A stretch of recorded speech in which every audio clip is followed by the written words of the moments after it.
Assalamualaikum warahmatullahi wabarakatuh. Pertemuan hari ini kita akan melanjutkan materi mengenai probabilitas dan kita akan membahas mengenai counting teori. Atau dalam bahasa lain sering juga disebut sebagai kombinatorial. Nah, ketika kita menghitung berapa probabilitas suatu kejadian, misalkan probabilitas dari kejadian A atau PA itu bisa kita dapatkan dari rumus ini, yaitu jumlah dari kejadian A dibagi dengan banyaknya anggota ruang sampel. Nah, pertanyaannya, bagaimanakah cara kita menghitung jumlah dari kejadian A? Atau bagaimanakah cara kita menghitung jumlah dari ruang sampel? Kalau di pertemuan sebelumnya, kita menghitung dengan cara mengenumerasi, yaitu mengurutkan semua kemungkinan yang bisa terjadi. Hanya saja, mengurutkan semua kemungkinan itu atau melakukan enumerasi merupakan langkah yang memakan waktu. Sehingga di sini kita akan membahas cara-cara lain selain mengenumerasi. Tapi sebelum kita membahas cara-cara yang lain, kita harus bisa melakukan pengurutan atau enumerasi tersebut. Itu kita sebut sebagai basic counting principle. Misalkan ada dua eksperimen akan dilakukan. Eksperimen pertama memiliki M kemungkinan hasil, dan untuk setiap kemungkinan dari eksperimen pertama terdapat N kemungkinan hasil untuk eksperimen kedua. Maka secara bersama-sama akan ada N kali M kemungkinan hasil dari dua eksperimen tersebut. Sebagai contoh, misalkan dua bola akan diambil dari sebuah kotak yang berisi 6 bola putih dan 5 bola hitam. Berapakah probabilitas bahwa akan didapat 1 bola putih dan 1 bola hitam? Nah, di sini kita akan mengambil 2 buah bola. Jika kita memperhitungkan bahwa urutan pengambilan bola itu penting, maka untuk mendapatkan 1 bola putih dan 1 bola hitam, itu bisa jadi bola pertama adalah bola putih, bola kedua adalah bola hitam, atau bola pertama adalah bola hitam dan bola kedua adalah bola putih. Maka pada pengambilan pertama di dalam kotak bolanya masih utuh, ada 11 bola. Maka kita akan mengambil 1 dari 11 bola. Dan pada pengambilan kedua akan diambil 1 dari 10 bola karena sudah diambil 1 buah bola sebelumnya. Maka ruang sampelnya terdiri dari pengambilan pertama ada 11 kemungkinan, pengambilan kedua ada 10 kemungkinan. Berdasarkan basic counting maka akan terdapat 110 kemungkinan dari 11 dikali 10. Nah, di sini kita ingin memperhatikan probabilitas akan didapatkan 1 bola putih dan 1 bola hitam. Karena di sini urutan pengambilan itu diperhitungkan, maka 1 bola putih dan 1 bola hitam bisa didapatkan dari pengambilan pertama adalah bola putih, pengambilan kedua bola hitam, atau pengambilan pertama bola hitam, pengambilan kedua bola putih. Untuk kasus pertama, misalkan pengambilan pertama bola putih, pengambilan kedua bola hitam. Maka di sini pengambilan pertama bola putih, bola putihnya ada 6, berarti kita mengambil 1 dari 6 bola tersebut, berarti ada 6 kemungkinan, dikali bola hitamnya ada 5, berarti ada 5 kemungkinan, berarti kemungkinan diambilnya bola putih lalu bola hitam adalah 6 dikali 5, jadi ada 30 kemungkinan. Nah, hal yang sama juga berlaku untuk kemungkinan terambilnya bola pertama hitam dan bola kedua putih. Bola hitam ada 5, bola putih ada 6, berarti 5 kali 6, ada 30 kemungkinan. Sehingga probabilitas terambilnya 1 bola putih dan 1 bola hitam dari dua kasus ini, putih hitam ditambah hitam putih, 30 ditambah 30, 60 dibagi dengan ruang sampelnya, yaitu 110 kemungkinan. Maka probabilitas terambilnya 1 bola putih dan 1 bola hitam adalah 6/11. Nah, kita lihat sebuah kasus di mana kita memiliki 3 buah huruf, yaitu huruf A, B, dan huruf C. Kita ingin membuat rangkaian dari 3 huruf tersebut. Nah, pertanyaannya, berapakah banyak urutan rangkaian huruf yang bisa dibentuk dari 3 huruf tersebut? Di sini, ini mudah ya, bisa kita urutkan saja karena jumlahnya cuma sedikit. Urutannya bisa jadi ABC, ACB, BAC, BCA, CAB, dan CBA. Jadi di sini ada 6 urutan rangkaian huruf. Nah, kasus seperti ini kita sebut sebagai kasus permutasi. Jadi kasus permutasi ini di sini misalkan kita memiliki 3 huruf, ini ada 3 space. Nah, untuk space pertama pilihannya ada 3, A atau B atau C. Kita pilih salah satu dari 3 pilihan tersebut. Untuk space kedua, karena tadi 1 sudah dipakai untuk space pertama, maka space kedua pilihannya tinggal 2 huruf. Dan space ketiga pilihannya tinggal 1 huruf. Jadi, jika kita ingin membentuk rangkaian 3 huruf dari A, B, C, maka kemungkinannya adalah sejumlah 3 kali 2 kali 1. Jadi ada 6 kemungkinan. Nah, kita buat dalam bentuk yang general ya. Misalkan sekarang kita memiliki n objek untuk diurutkan. Maka dengan logika kotak di atas, maka kita akan memiliki n kali n-1 kali n-2 kali dan seterusnya sampai kali 3 kali 2 kali 1. Sehingga permutasi dari n objek berbeda adalah n faktorial. N faktorial didapat dari n dikalikan n-1 dikalikan n-2 dan seterusnya sampai dikali 3 dikali 2 dikali 1. Dengan 0 faktorial sama dengan 1.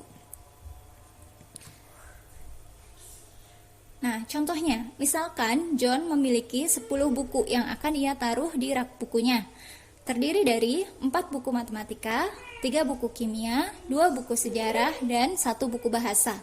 John ingin mengurutkan buku-bukunya sehingga buku dengan topik yang sama diletakkan secara berkelompok. Berapakah urutan peletakan yang memungkinkan? Pertama, kita harus menghitung terlebih dahulu ada berapa macam urutan topik.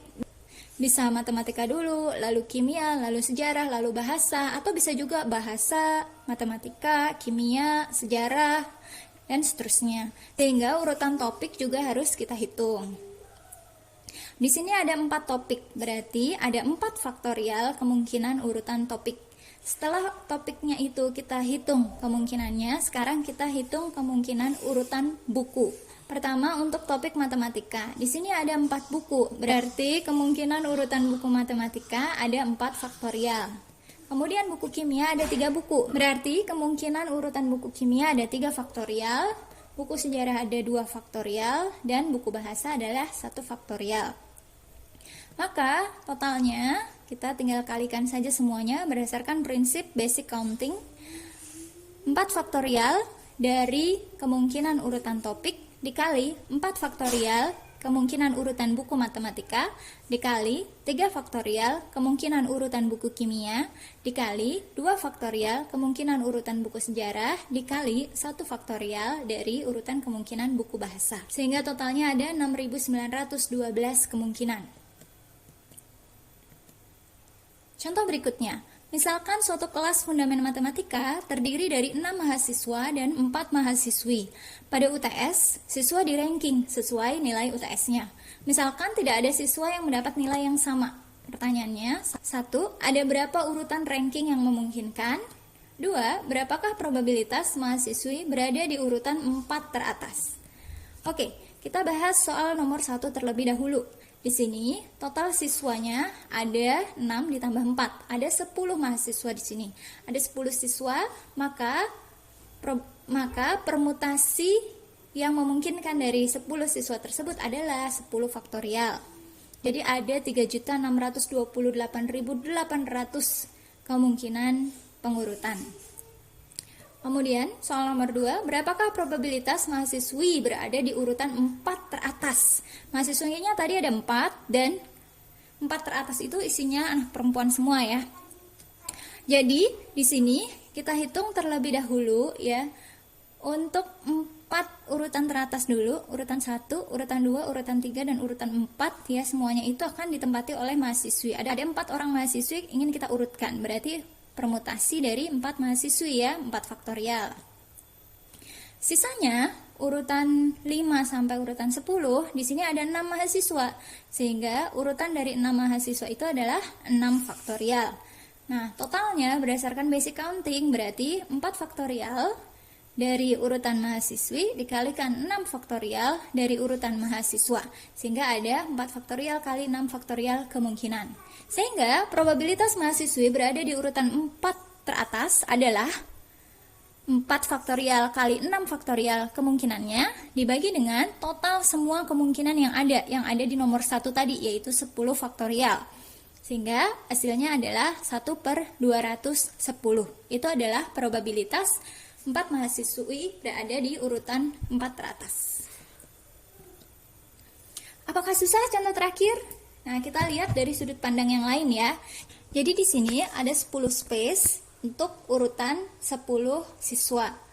Nah, di sini 4 urutan teratas ini, nomor 1 sampai nomor 4, ini adalah mahasiswi, sisanya adalah mahasiswa. Kita perhatikan dulu untuk urutan nomor 1.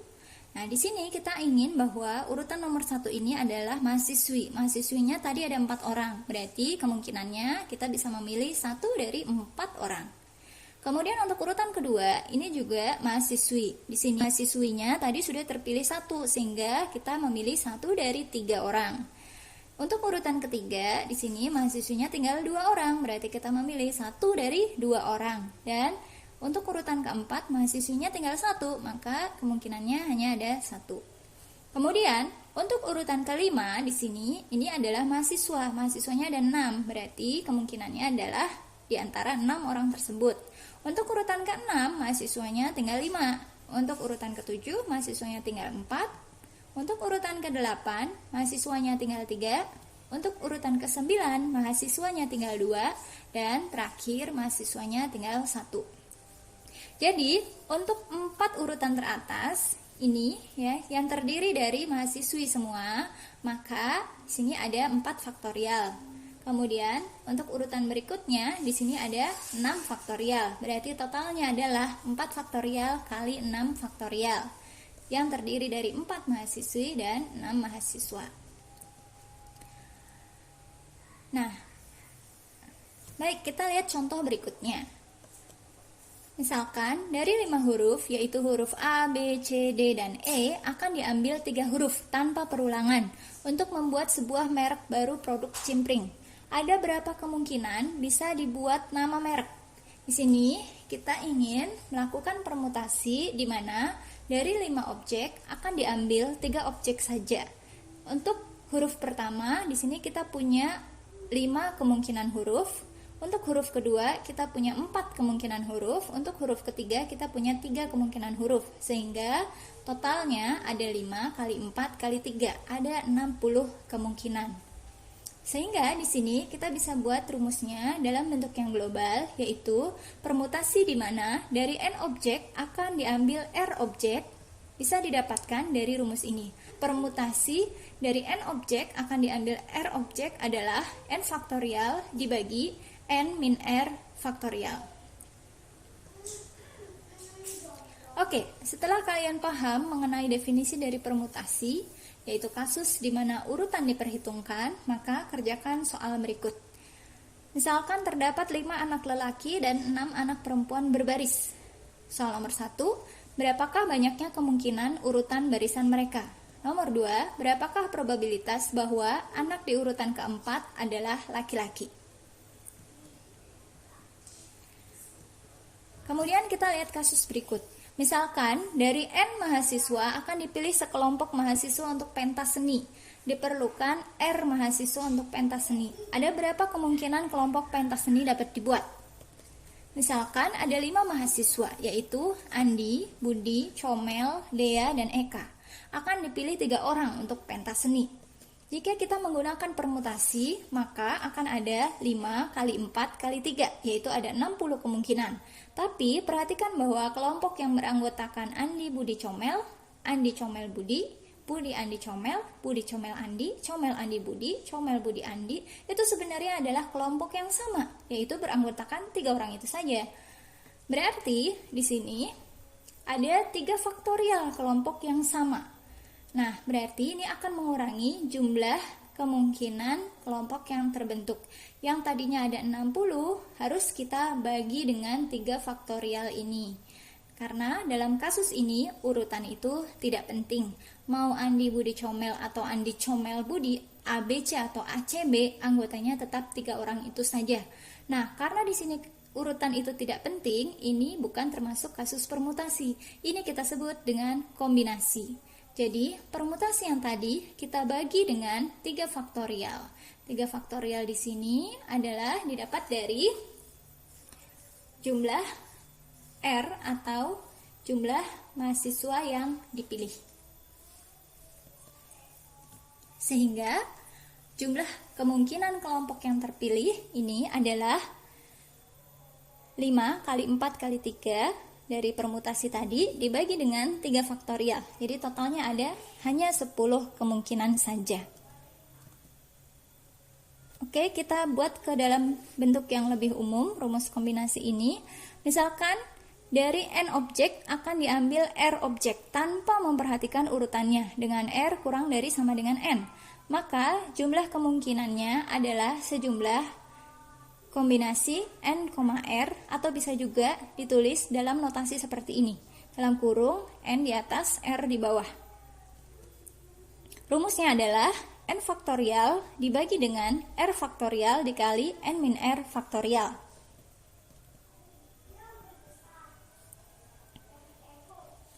Contohnya, misalkan dari 8 sampel tes screening corona, ada 2 sampel yang menunjukkan hasil positif. Ada berapa kemungkinan yang dapat terjadi? Di sini, urutan tidak penting. Mau orang A dan orang B, ataupun orang B dan orang A B, ataupun B, A, itu sama saja. Yang positif adalah 2 orang tersebut, si A dan si B. Sehingga di sini, karena urutan itu tidak penting, kita gunakan kombinasi.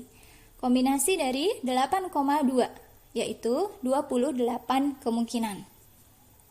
Jika saya adalah salah satu dari 8 orang yang ikut tes, berapa probabilitas saya termasuk yang positif corona? Nah, di sini kita ingin mencari kemungkinan yang terdiri dari saya dan 1 orang lagi. Karena tadi katanya yang positif ada 2 orang. Sehingga kita ingin mencari tahu berapa banyak kemungkinan memilih 1 orang lagi itu. 1 orang itu dipilih dari sisa 7 orang lainnya selain saya ya. Jadi dipilih 1 orang dari 7 orang. Kombinasi 7,1 dikalikan dengan kemungkinan bahwa saya itu hanya ada 1 kemungkinan. Saya kan cuma 1 ya. Berarti 1 dari diri kita dikalikan dengan kombinasi 7,1, yaitu cara memilih 1 orang dari 7 orang. Hasilnya adalah 7.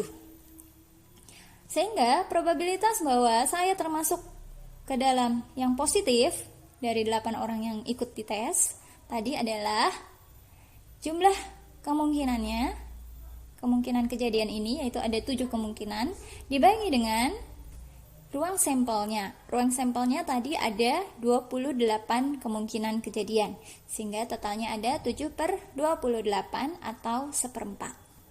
Setelah kalian paham definisi dari kombinasi, sekarang silakan dikerjakan soal berikut. Di antara 10 orang mahasiswa Teknik Informatika angkatan 2019 akan dibentuk sebuah perwakilan beranggotakan 5 orang. Berapakah probabilitas bahwa 1.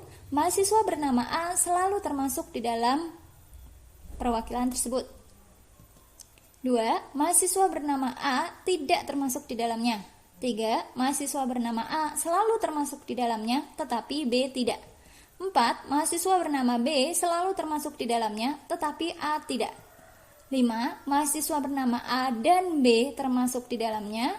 6. Setidaknya salah satu dari mahasiswa yang bernama A atau B termasuk di dalamnya.